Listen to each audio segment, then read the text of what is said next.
magandang gabi po mga ka-fishport. Nandito na naman po si Monrasky. Ito na po ngayon ang kaganapan dito sa Market 1. Dahil wala kaming bangka, ito po ang dating namin, maya-maya, Imelda. Ito po, ayan.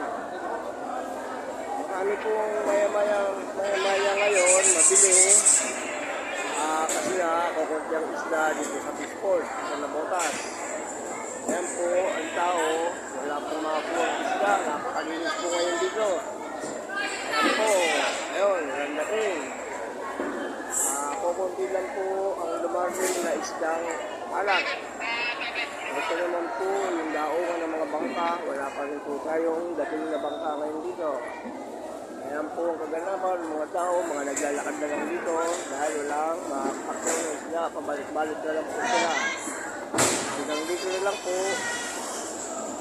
magbabalik po muli si Monrasky. Maraming salamat po.